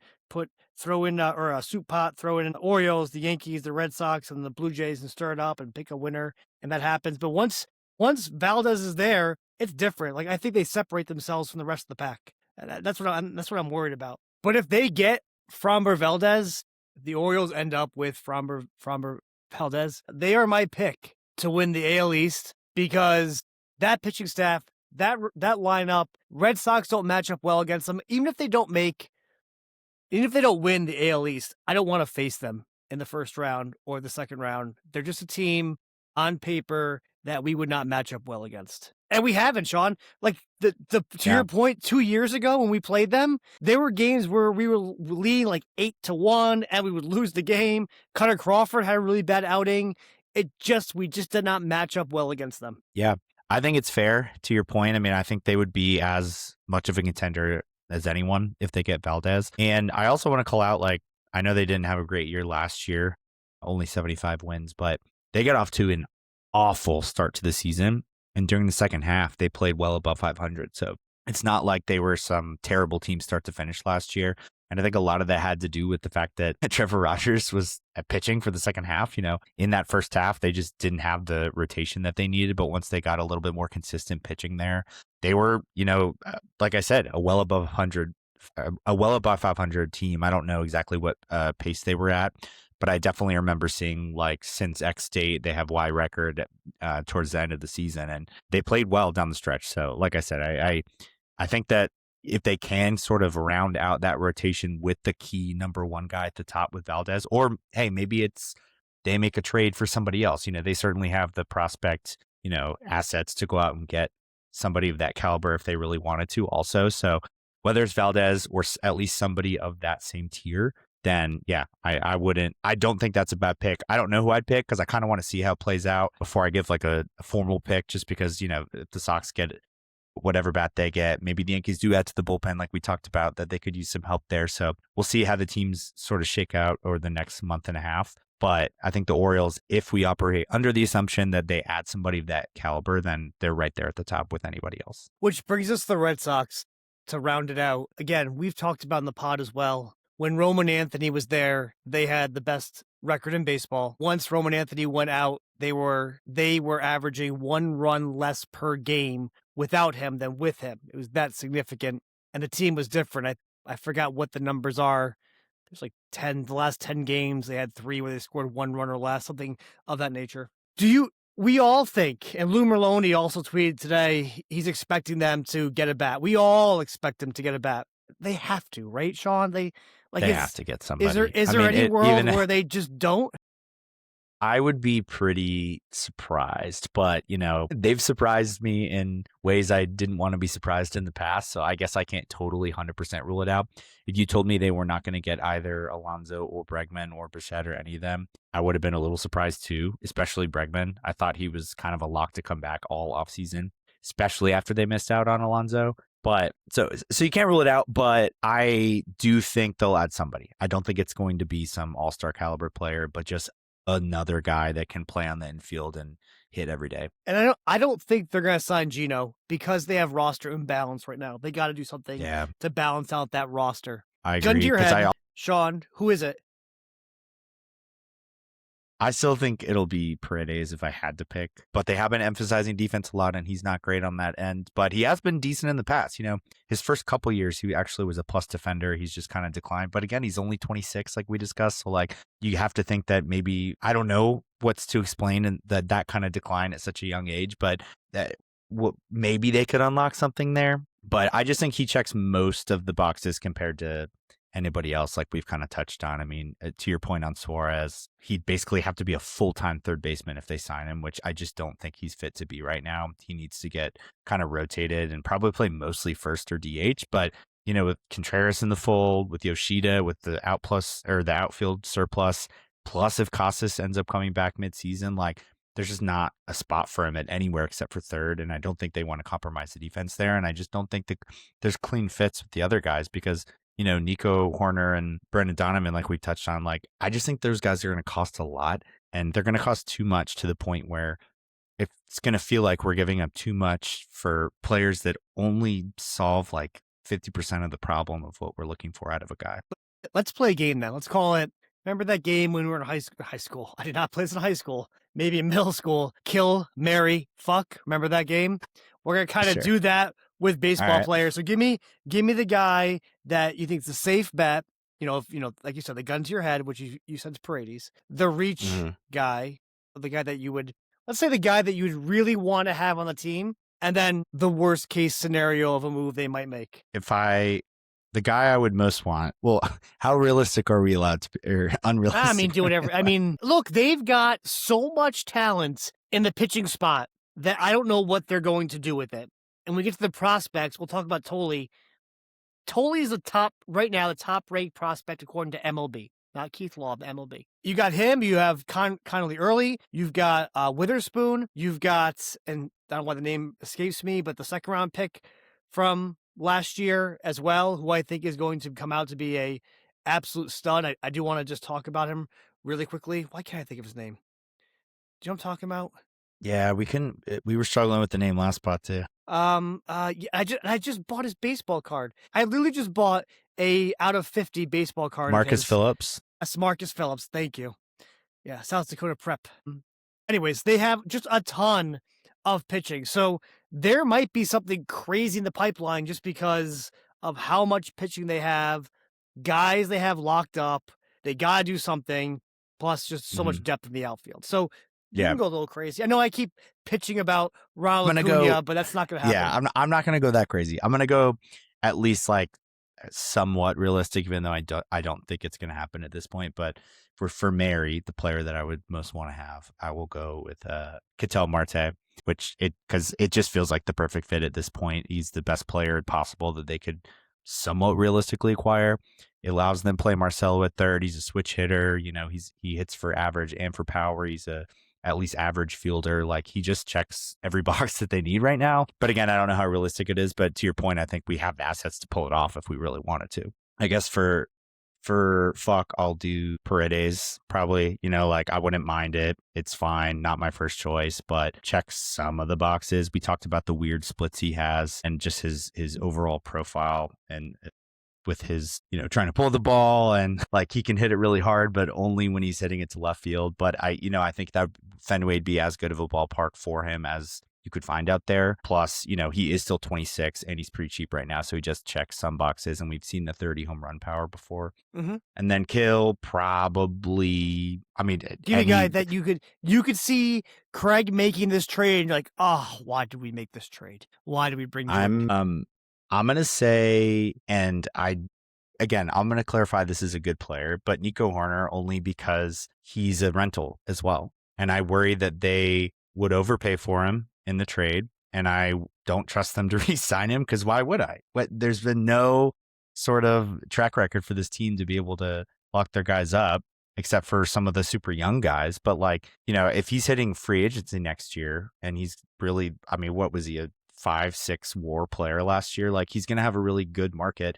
And the other question is, do I want to have to pay him that much money for a guy who's hit single digit home runs and plays one of the lower premium positions at second base anyway. So it makes no sense for this team. Great player on like the Yankees, awful on our team. Yeah, totally agree. So that would kind of put us in a like worst of both worlds situation where if they pay him, then I'm like, well, that's just not how I'd want to allocate resources. And if they don't pay him, then it's another disaster because they probably have to trade one of those top pitchers to get him. And then for one season of a guy who probably wasn't pushing us over the edge anyway. Yeah. Horner's a good one. I'm not going to use him for my kill, but it's a great one too. I agree with you to the nails on it. I'll go backwards. So my kill, because it's come up a couple times, would be Ezequiel Tovar, which I actually was a big fan of him coming to last year, but he really struggled last year with the Rockies. OPS under 7, high strikeout ratio, very low walks, doesn't barrel the ball up, but he's great defensively. I'd much rather, and I know he's controllable and everything, but again, not the player that we need. We need a bat. We need someone that could actually could put the ball into the air and then over the green monster. That's what this team needs. So I agree with you 100% on that one. The Mary one, I'll go a little bit differently than Paredes on it because the one's being thrown out there. I'm going to go back to our guy Donovan. I know we're a lefty heavy lineup, but I think he's got a ton of potential. I think he has the ability to be a needle mover if he can stay healthy and play a full year. Again, though, way too many lefties in the lineup. Something else would give for it to happen. And so I don't know. So again, I look at the Paredes and the Donovan and who else has been rumored? Give me the other guy that's been rumored too. Is that it really right now? I saw some Matt Shaw stuff in there today. Yeah, Matt Shaw. I don't know how real that is, but I just feel like they have so many assets that the bat that they bring in cannot be Paredes or Tovar or Donovan. I mean, there's no good options. That's the there's got to be something big. It would have to be something that Craig pulls a rabbit out of a hat and we don't see coming or we don't know who's available. But I just worry. What would that rabbit be? But I just worry. I don't know if it's out there because I think it's just too late in the offseason. Like Austin Riley? Did I go back to the Braves and like you're gonna piss off these Atlanta fans, man, because they're trying to acquire the whole team. I'm coming after you, Braves. Cunha, fine, give me Austin Riley. But if you go down the teams, like the Braves probably not going to do anything because they are trying to win. The Mets don't have maybe the Beatty route, but I still don't think that's happening either. I mean, there were the Seager rumors too, but I'm like, Texas just traded for. I'm saying Corey Seager. There were some rumors early in the offseason, but like they just acquired Mackenzie Gore, so they seem like they're win now. I don't know why they wouldn't be. So it doesn't really make much sense for them to deal him when they're probably close to a playoff team at this point. I think if their pitchers are healthy, they got a really good 1, 2, 3, and that lineup has a lot of good batters in it as well. So they added. There's Nimmo nothing in the too. Central, right? Yeah. What are you gonna get in the Central? There's nothing there. Kansas City there is Witt and Pasquatch. So you're not getting Witt. You already have a first baseman. Chicago White Sox have nothing. The Twins are rebuilding. They don't have any star except for Buxton. Again, a guy we don't need. You move to the West. The Angels do not have anything in the infield that you're looking to grab from them either. They're rebuilding. Unless maybe you can grab Zach Neto to be that bad against lefties. That's maybe a possibility because they have, what's the kid's name? He was actually rumored to the Red Sox in the draft, in the Brandon Montgomery draft. I can't think of his name. They have him coming up, so possibly take Neto's. Maybe you can get Neto, but I still don't see that happening either. So there's not a lot of good options. Move to the West. You're not touching the Dodgers. You're not touching the Padres. You're not touching the Giants because they're locked in for their infield and they're trying to go for it. You go to the Central. You got Donovan. The Pirates have nothing, so the Cubs are going for it. You have nothing in the Cubs except for Nico Horner, which we've talked about as well. It's not there. Unless I'm missing something in the East again. You've got Austin Riley, you've got Bohm maybe, but again, nothing that's sitting there saying this is going to turn the needle on it. So I guess I'm gonna throw Austin Riley for my guy. That would be like the. Let me ask you this: if they got Austin Riley and you heard that, would you be happy? Well, yeah, he's great. I mean, yeah, he is great. That would be. That's maybe even better case scenario than signing Bregman. I mean, he's way younger and he's been like as productive offensively, if not more productive over the last 3 or 4 years at least. And he's a big power guy. He's decent glove at third. So like, yeah, I mean, that would be, and he's locked up. I'm pretty sure they signed him to an extension, which is part of the reason why I'm like, I would be totally shocked because why would they? They kind of just gave him big money and I think he's worth that money personally. And like I said, he's still only 28 right now. So I don't know why they would do that, But yeah, I would take him all day. Let me He's been a 30, throw 40 a home run crazy guy. one out for you. Just a bench guy to replace Ref Snyder. What if they signed Marcell Ozuna and gave a flyer on him? I just don't think he's 2 years removed. Look, I actually think he's a decent flyer candidate, but he has to DH, and like we have Yoshida, but he'd be a right lefty platoon, possibly. Yeah, but then what happens when Costas comes back? What happens if they don't trade an outfielder? Like, I just don't think the roster it's viable roster wise. But don't get me wrong. Like, if we had DH like open with like nobody to like be the everyday DH other than rotating guys who don't necessarily even need to be rotated, then yeah, I would definitely take the flyer on him because he'll be cheap and, you know, he's mashed in Fenway before. Whenever we've played them, they've like... Right. Well, what about a minor league contract? Do you think it's out of the realm to offer him? Maybe he comes as, like, no one signed him. He had a down year last year. To your point, he can only play defense. Last year. He was bad last year, but he's 2 years removed. I can pull up the numbers. I think it was 50 home runs 2 years ago, right? So he's not that far. I pulled it up. He had 39 2 years ago and 40 the year before that, 100 plus RBIs both seasons, but he batted 302 a year ago as well. So he was a almost basically 40 homer, 100 RBI, 300 average guy. So like, yeah, he was last year? Very, very something? Good. 232 and the number dipped to 21, but he still had a 1.6 WAR, which I'm only saying because he was exclusively a DH and or wasn't, or if he played the field was probably playing a terrible outfield. So that tells me that the offense had at least some positive to it, because I wouldn't have been surprised if he was like a 0 WAR or even negative WAR with those kind of numbers in his. But again, something like that. I mean, if they could find a way to make it work, you unload assets and bring him in on a minor league contract to be able to platoon with Yoshida. I mean, that's a nasty righty-lefty combo. If he can find even like to your point, even the power 21 home runs, if you're platooning him, I'd be okay with that. But again, if Red Sox Nation woke up tomorrow and the move we made was Marcell Ozuna, they ain't gonna be too happy about that being the bat that we bring in. But again, he would have the ability. He still has the ability at 21 home runs to finish like third on the team, which is also depressing. I know. I mean, his OPS was 756, but I'm like, I think that would have been one of the best among returning players for the offense from last year. You had Bregman's OPS was over 8, and that's not a true over 8 because we've talked about it. His second half was a crash. So I think he had low 7s his second half. Anthony had it as well. I don't know off all the top of my head. Does anyone else have an OPS above 8? For the Red Sox that's returning on the team. No, remember last pod we did. Well, yeah, no, Duran was below last year, but last year I think the only returning player we had above 8 is Roman, and then even the next after that was like Nathaniel Lowe at 790, and then I think Duran after that, who was like 770 something. It gets pretty low pretty quickly. Let's move to the prospects really quick. I want to touch on them just because I love when the MLB comes out with their yearly top 100 prospects. Keith Law does it. I get really into it every year for a few years. I've been tracking Franklin Arias for a while now. For like 3 years. I think he was actually drafted around 7. I think he was 17 when we grabbed him. Maybe, yeah, I think he was 17. I could be wrong. Anyways, he, according to Keith Law, is number 1 on the Red Sox prospects, according to MLB, which most people use as their canon and gospel. MLB pipeline, he is their number 2 player. He's an elite defensive shortstop. He has offensive chops. I think of him as Marcelo Meyer, but with less power, but the same type of polish. He won the FCL MVP in 2024 by absolutely raking 355, 471, 584, and then held his own at AA as a teenager. I say that to say I would trade him in a second. You want to know why? You know who he reminds me of? Jose Iglesias had the same type of profile coming up.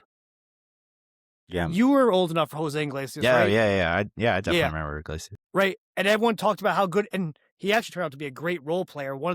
I wish the Red Sox never let him go. Good utility middle infielder. But no, I mean, I think they traded out him to get Jake Peavy or something like that. No, it's to Detroit. Wasn't it a 3-team trade though? I forgot what it was because I was on ESPN 1090 then, Detroit. And there was a guy named Rob and Dennis, and Rob was our sound engineer in Detroit. and a huge rate. And we got into an argument on air because he thought he ripped us off of Jose Iglesias. I'm like, the guy is not that good offensively. I don't remember who we got for him, and he was trying to tell me no. It was a 3-teamer for Jake Peavy, like I said. It was Peavy. What did the Tigers give up? Tigers sent some Brian Villarreal to the Red Sox. I don't know who that is. They sent Avisail Garcia to the White Sox, who was he's been a decent third, fourth outfielder. He had some decent years, I remember. But yeah, I think that was the big piece going back to Detroit. I mean, he's young. I mean, can he develop power? Sure. It just reminds me a lot of Iglesias. He's one of the top defensive shortstops when coming out. He's one of the top defensive shortstops in international class. Average speed, high baseball IQ, and he's held his own so far. Yeah. But again, this is where Craig needs to figure this out, trying to build a team for the long term. You've got Story there for a couple more years, and granted, he's young. And you got Marcelo Meyer, and then whatever they end up doing now in the offseason is what do you do with Arias? Is he a trade piece, someone you keep? Have you tracked him at all? Have you been watching him? No, with him? I haven't watched a ton of him, but I've obviously paid attention to him because he's been one of the higher rated prospects over the last few years. But I very much agree with you. I would definitely trade him as well. He's obviously been regarded overall, but I think that I've heard from a lot of people like the Keith Law and 12th overall. And I saw people I trust on Twitter that were even Red Sox fan were like, that's a little aggressive there. Yeah. Just thinking that I don't think he's worthy of a top 20 type ranking or anything like that. Yeah, I mean, he just has zero pop whatsoever, it seems like. He's got 18 career home runs across 240 minor league games, which of course, sometimes that stuff comes on a little slower, and 240 is still not a crazy number of games or anything like that. But he's never hit even 10 homers in a single season at any level at any point. The season he played the most games was last year, 116, and he only hit 8 homers over that stretch, 723 OPS, just because the slugging was below 400, which obviously is not great. I mean, yeah, maybe he'll turn into a really good defensive shortstop. Maybe he can hit for average. He's batted 299 in his career in the minors. And to your point, he had a couple really good stints early on in very low ball, batting 355 and 350 and across those two levels. AA, you mentioned he held his own. It was 10 games. So I don't know if I'm not saying that he didn't hold his own. I'm just saying it's impossible to say that he was bad or good because it was just way too few games. I mean, 48 at bats is not going to be enough to see anything. And then, yeah, he in a high A ball, 265, 6 homers across 87 games. I know obviously it's a little unfair to just look at numbers for prospects because they are still developing. I mean, he was 19 last year. So, I mean, he might look totally different when he's 22 or whatever. But I don't know if I see what's the best case scenario for him. I don't know how much upside I see in it. If you want to look at something, playing devil's advocate, I agree with you a bazillion percent. If you want to look at something that's promising about him, only a 10% K rate as a teenager and his full season of ball, which is great. That usually something you want to look at, and then great defensively. So you hope you can get him and develop him into someone that can actually develop power too. That's what you're looking for. But again, I think he's more of a Jose Iglesias type person, and he's someone that if we traded for Ketel Marte, I believe it would be something that Diamondbacks would be interested in. I would do that trade in a second. I don't have any love lost for losing Franklin Arias. Actually, the more he gets promoted this way, the better it is for Red Sox. I was going to say, I think the best part about him being ranked so high is that they should sell high. To your point, he's 31 in MLB pipeline, and I'm a top 30 prospect is worth a lot. Even if a team is lower on him than that ranking or than others, he clearly across the industry is evaluated as at bare minimum, definitely a top 50 prospect in baseball, which can be a headliner to get somebody really significant. Of course, you'd have to add in more depending on the player. But to your point, I think that he would be a really good sell high. They kind of did the same thing with the password. Obviously, we hope Oviedo works out, but he was another prospect where I feel like Red Sox fans were a little lower on him overall, even though he had been into the top 100. And so people were very on board with shipping him out. He got exposed. But it was, again, small sample size. I mean, and they were asking him to play first base reps and stuff. So, I mean, we'll see. But I just feel like 6 months ago, people were like, oh, he's great. And then when we traded him, people were like, well, honestly, I wasn't that high on him anyway. There was a lot of that reactions. I think we could have gotten more from him if we didn't bring him up and play him. I think Probably that fair. him getting exposed showed other teams like, yeah, he's not ready yet. And That's probably that was fair. a mistake. Yeah, Yeah. that's probably fair. And they barely had him up for very long anyway. I mean, what did he play? 5 to 10 games, maybe less or something. So, but it's not like we needed outfielders. No, I agree. But maybe, I mean, look, we'll see what Oviedo becomes. There's a lot of people in Yeah. baseball who thinks Oviedo Maybe it's a great trade for us. Who knows? Could be. Peyton Tolle. So Tolle's the quintessential left-handed power pitcher. MLB.com pipeline has him as the number one prospect for the Red Sox, their highest ranked one. I've been a big Peyton Tolle fan since college. I bought actually a bunch of his Bowman Chrome rookie cards and invested in them. Got them graded, paid nothing for them a couple years ago, and they've turned out to be really good. I sold one of them. I have one other one that gemmed as a 10 for the people out there who love the hobby. I have one, so it's a couple, probably worth about $400 or $500. I think I paid $20 for it back in the day because he was a round two guy that no one really thought anything of, but I watched him in college, and I thought that they were going to be able, like, if this guy can get hit as especially as a lefty, if they can increase his fastball velocity, he could be something else. And we all saw that in his first game against the Pirates and Skeens. He out-dueled them, and we thought, like, whoa, what do we got here? And then struggled. Look, he added 5 miles to his fastball in 1 year, which is very impressive. He's got 7.5 feet of extension, which is insane. That's why the hitters can't catch up to his 96-mile-per-hour fastball. It's the second longest extension in all of baseball behind Diaz. Some evaluators think he's the best lefty pitching prospect in baseball. Not one of the best, but the best, which is also kudos to the pitching lab for doing that. And he's a potential ace. So my question to you, Sean, is we've talked about the starting five. Is he going to be the fifth starter? If not, what are they really? Can you really afford to put him back down into the minors again? Or, right? I mean, what are they going to do with him? I think he's the likeliest candidate among sort of the group of excess pitchers that we have to start in the minors. Okay. Like to start the season in AAA. I mean, just because, I mean, they drafted him in he got called up like a year after getting drafted, basically. So he has barely even played in the minors overall. I mean, he's only pitched 91 innings in the minor leagues to this point. So I actually think it would be good for him to get more reps in the minors. I mean, he started only 3 games in AAA even. So he's got 15 total innings beyond AA in the minors. And to your point, I think that he has like a ton of potential, but I think he also has a lot of areas to grow. I mean, it's a reason people have been saying he basically has one pitch at this point, and the pitch is very good, but he's got to be able to expand that arsenal. The other thing is he has not been able to pitch deep into games. I mean, I don't believe he made it through 5 innings one time last year in the minors, if I remember correctly. Like they didn't stretch him out either, though, right? If I remember right too, but yeah, they were just taking him on slow, and so like, I'm sorry, with how much depth and, other pitching options we have, I feel like I got to see him throw 6-7 innings at some point before I can confidently throw him in there. Again, I really like the talent as well. This is not meant to be negative Tolle by any means from me, but I just think that he's crazy young. He's crazy inexperienced in terms of just actually like reps and playing in professional baseball. And so I personally would start him in AAA, try to extend him out, work on those secondary pitches and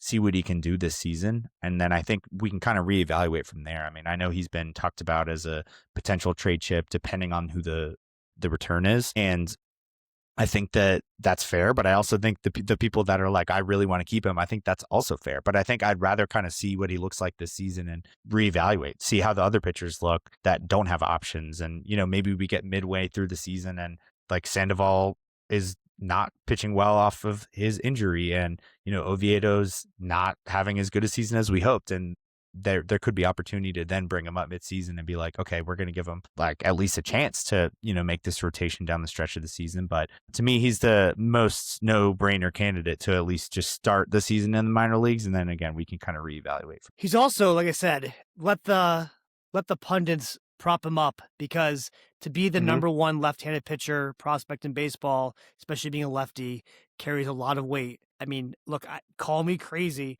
I think with that type of fanfare behind him, you could, as long as Lanta's willing to do it, make that trade for Acuna if he's in it.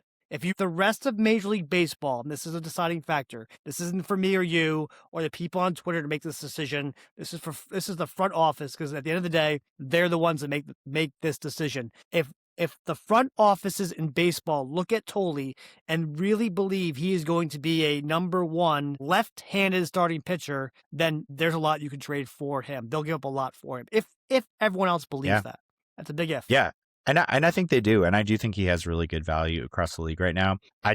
For me, I'm unsure if I'd want to trade him or not, because I feel like I want to see more of the, how next year plays out before we would. Like look, if we did end up trading him before the season started and it was for like a Marte type, someone that we actually sit here and believe makes the team like significantly better going into next year, then I'm not going to look, I'll be like a little sad because we didn't get to see how he played out.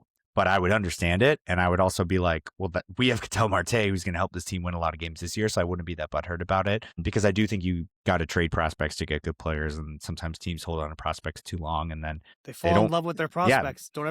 Don't ever fall in love with your prospects. Yeah. Don't do and the hit rate is not 100%, and it never will be. Nope. So like, yep.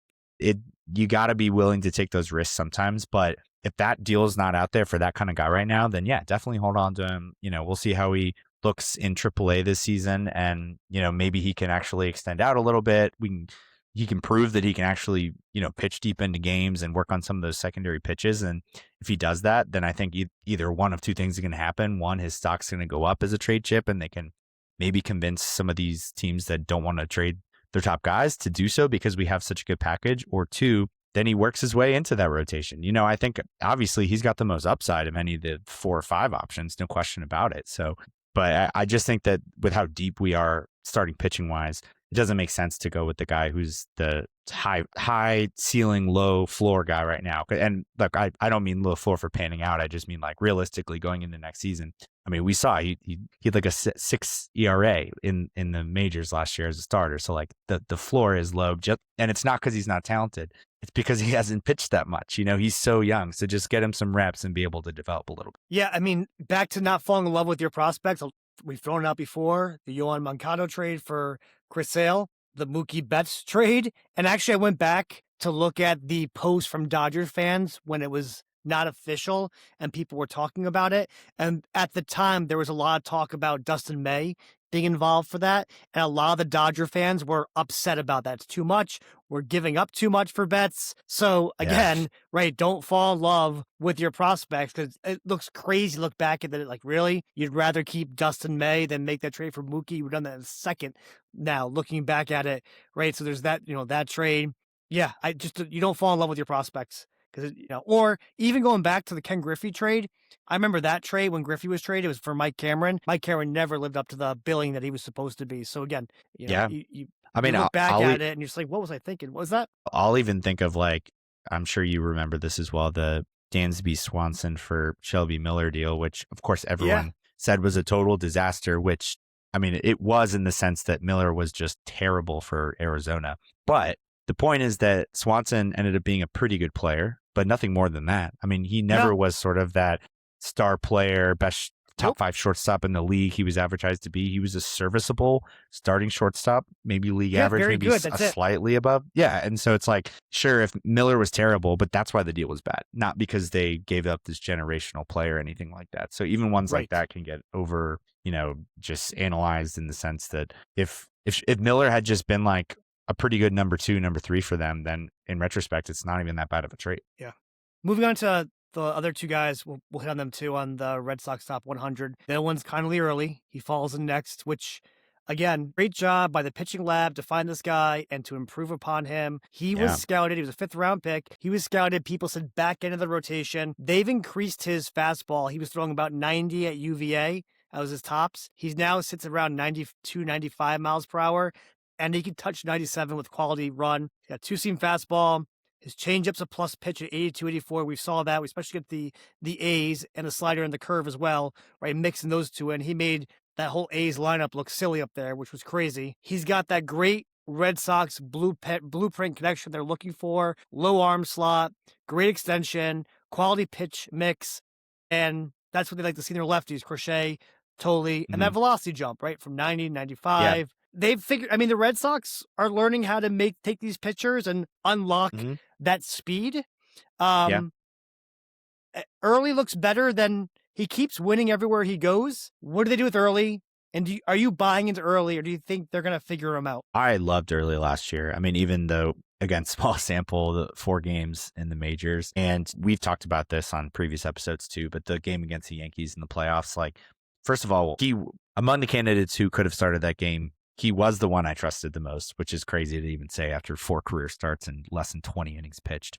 But that says something in itself. And 2, I know the numbers won't look great, as we've talked about, but like, that dude was dealing. The first 4 innings, he looked phenomenal. And then they got a little unlucky on some ground balls. I mean, none of those balls were hit hard. Suddenly, Yankees have 4 runs, blah, blah, blah, whatever. The rest is history. But to your point, like, I just feel like he looked the part, and you talked about his development. He's looked better every year and at every level he's gotten to, which to me is just a really, really good sign, because we see some of these guys that are, highly touted, kind of not, obviously Connelly wasn't crazy overhyped coming out of college or anything like that as a prospect. But then the numbers are just inconsistent year to year, and you don't know what you're getting. But like, 2023, he only starts 1 year in the minors, but then 24, 3.99 ERA in 23 starts, 103 innings. Okay, not great, but early on, a couple lower level of the minors anyway. Got up to AA, was decent in 8 starts, 4.5. But then last year, he absolutely dominates in AA, 2.51 ERA across 71 innings. Then goes to AAA, looks basically the same, 2.83 across 28 innings, gets to the majors, 3 ERA across 19 innings pitched. So like, there's no reason to not like him at this point. He showed up in the biggest moment that he had. He was consistent for the Sox down the stretch, and he's just gotten better at every level and every year of his career. So I've been very high on him.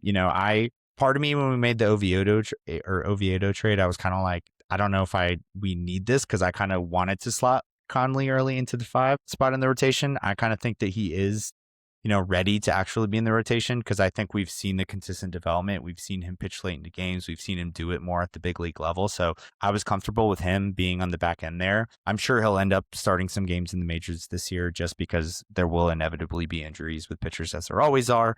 And I think he's got some really good upside. Probably not the same like ace level upside as Tolle, but look, the results don't lie. I'm a results guy, and if the guys looked good at every level and gotten better each year, then I'm going to be a fan. Where does he start the year? I think he'll start in AAA, just because like there's not a lot. There's other guys. What do you get? Yeah, it's like you have too much. Sandoval, yeah, like you said, Sandoval and Oviedo, and then these 2 guys and Cutter Crawford. There's only so many guys like starters you can have on the major league roster that like you intend to have start games, and we have more veteran guys with less options that kind of have to be on the roster. Like Sandoval just like can't go to AAA because he's on a major league contract, and I don't think he has options at this point.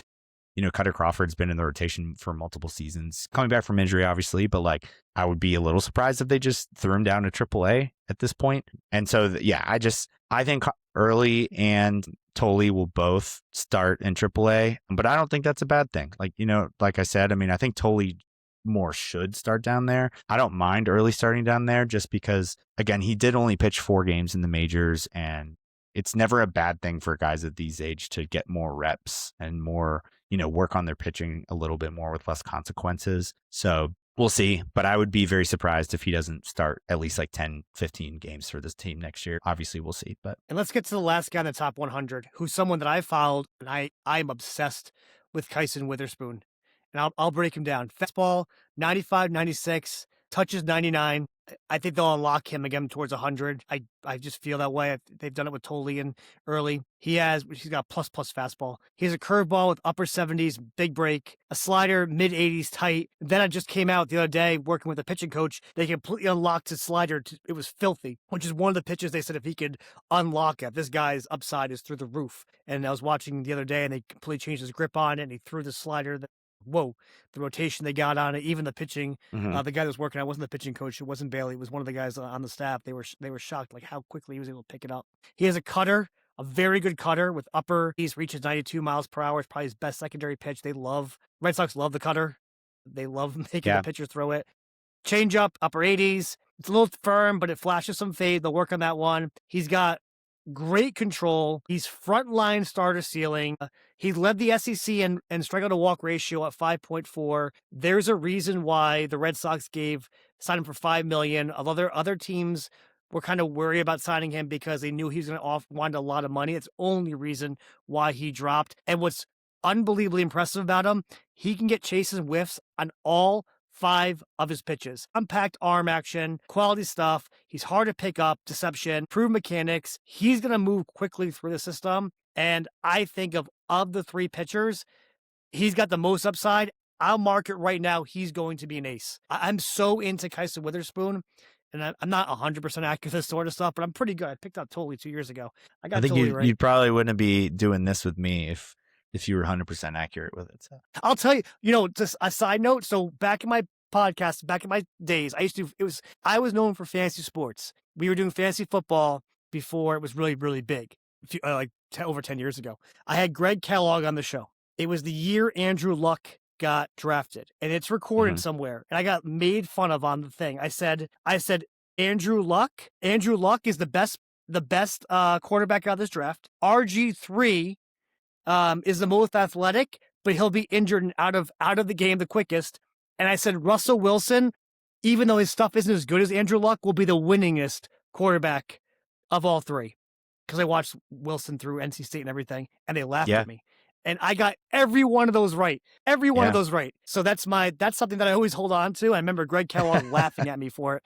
And I remember Dennis trying to cover. It's like, he's just joking or whatever. Like, no, I'm dead serious about it. Anyways, off on a tangent. I really believe Kyson Witherspoon, if he puts it all together, is going to be one hell of a pitcher. Have you been watching him, tracking him at all? I haven't watched much other than just, some highlights here and there, but I totally get what you're saying, just in the sense of if we're talking about the 3 pitchers, I think people generally think Early has a high floor, but don't know if the ace upside's necessarily there, just with the stuff in general. And then Tolle, people really like the upside, but to your point, we talked about the pitching arsenal, it's not very developed or deep at this point. And so it feels like Witherspoon's got a little bit more of the balance there between he's got multiple pitches that you feel good about, down the road, but then he also has the high ceiling in terms of just the general stuff across the board, which, to your point, that's kind of exactly what you're looking for. Guys whose stuff plays, but he's also got diversity. I think that the K to walk ratio thing is first of all, something the Red Sox really like, but 2, I think a typically good indicator as well.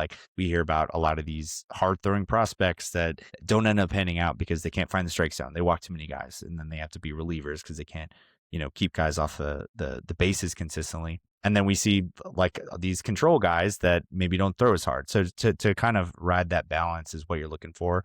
He's obviously incredibly young, and he hasn't gotten many reps, if any, at actual levels in professional baseball. But I think that he was the first round pick last year. You got to feel good about him, and there's no reason to think that he's not on track to continue to climb up these lists. 84 is not a bad place to be for a guy that was 15th overall in the draft last year. Again, I don't know how high he'll make it in the system this coming season. And I think if we weren't so deep, I'd say maybe I can't totally rule out him at least appearing in an MLB game this year. But because of the depth, I would be surprised. But hey, if he can get up to AA this season and look really impressive at that level, then I think we'll be feeling really, really good about him. Is in sort of the same boat as those other guys in terms of just, 1, he'd be a great trade chip if we do want to go that route, or 2, someone that can, be a foundational piece in the rotation moving forward. I mean, I would love to talk about Sandlin and Ramiro. I want to end this pod talking about Marcus Phillips. We brought up earlier.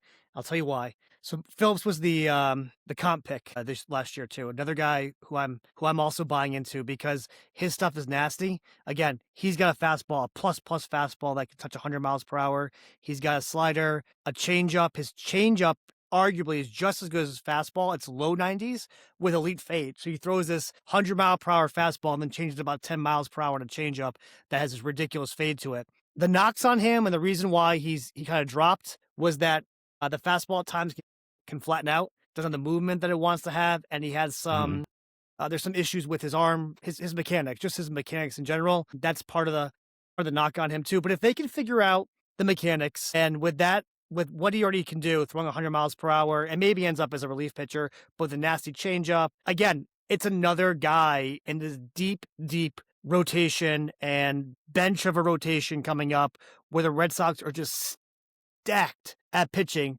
which is why they need to make moves and trade some. And guess what, Sean?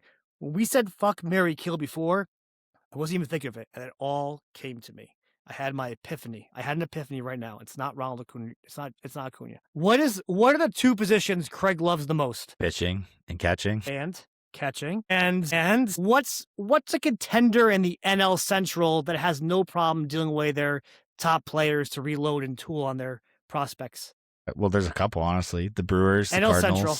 Cardinals, who else? The Pirates and the Brewers, too. I mean, they just traded The Freddie Brewers? Peralta. So. Who's the Brewers catcher? Oh, Contreras. You're going to pair them together? Yeah.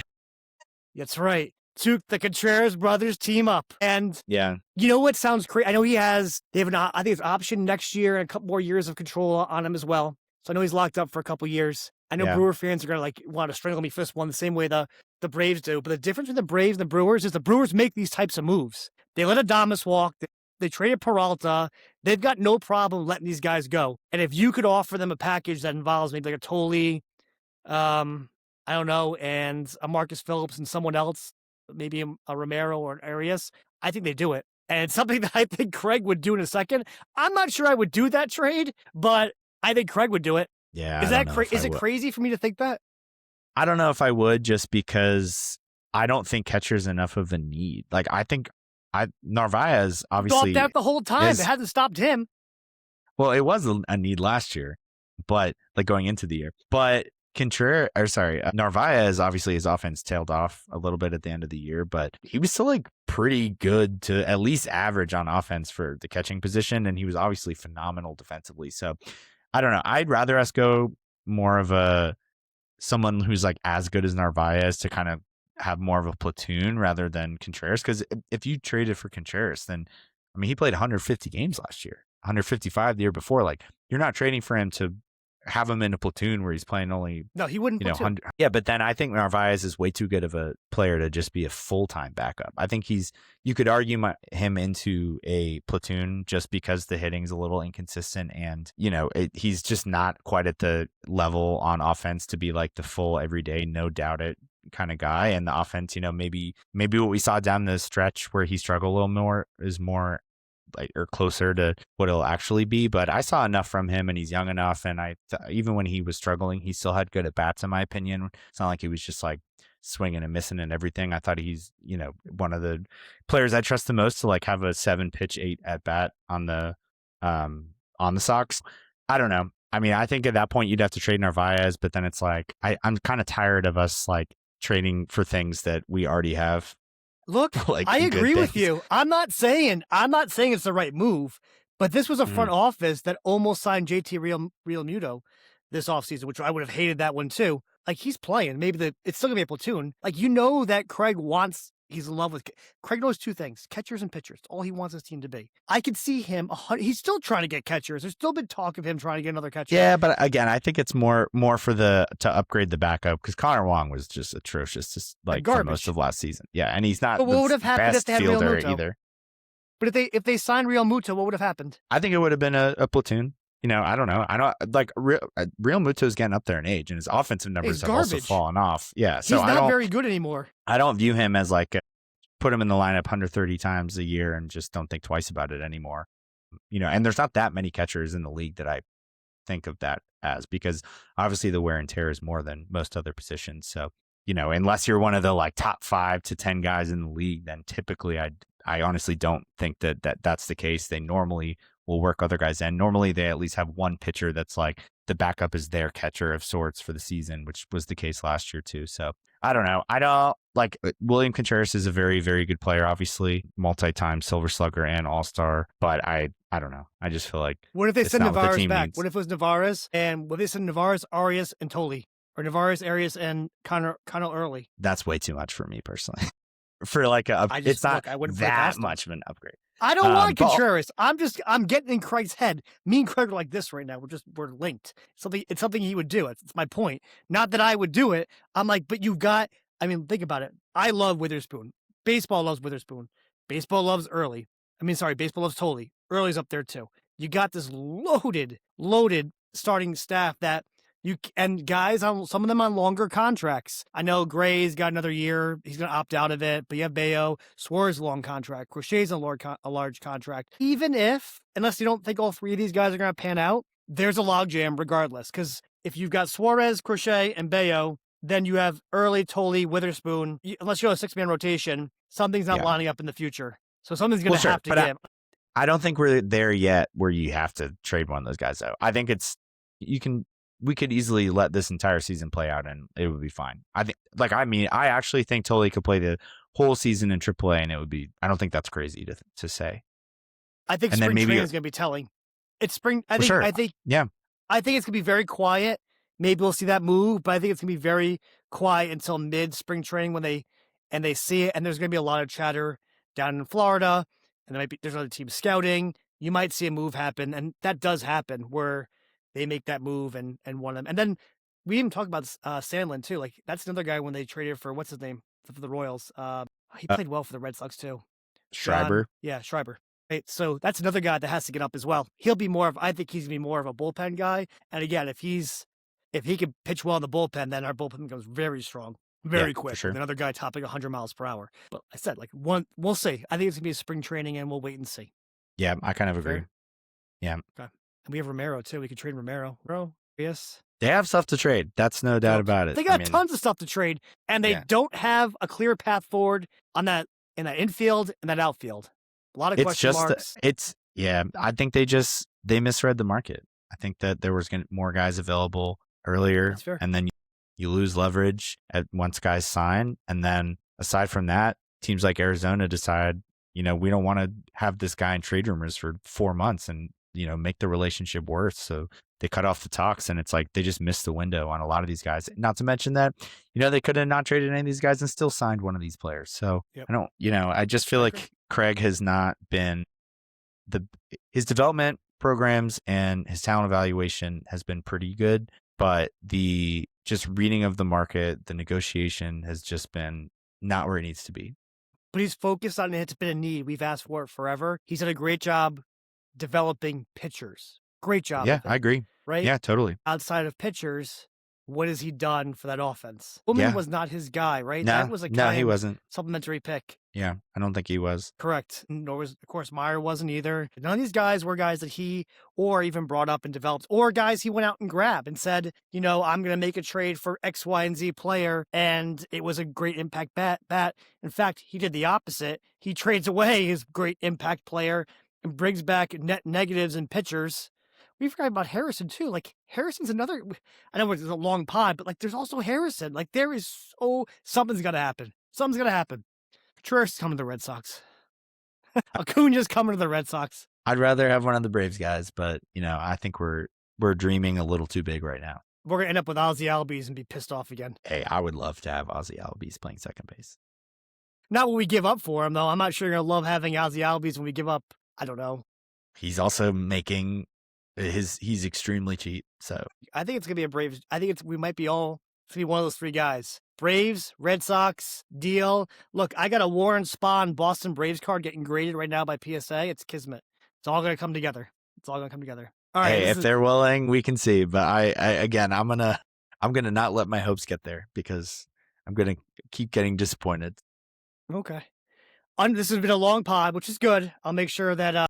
For those that have stuck through and listened to us, thank you. We love that you guys keep listening to us. We continue to grow our subscribers, continue to grow our listeners. And again, this is the off season when it's been Patriot season. So thank you guys for being absolute menaces and listening to us. If you haven't, like and subscribe where you can. We're on YouTube, Apple Podcasts, Spotify, and everywhere else podcasts are. This is season 1, episode 6, I think, Sean, of our journey. And 6. We're getting closer to spring training. I look forward to it. And thank you guys and good night. Right, Sean? Yep.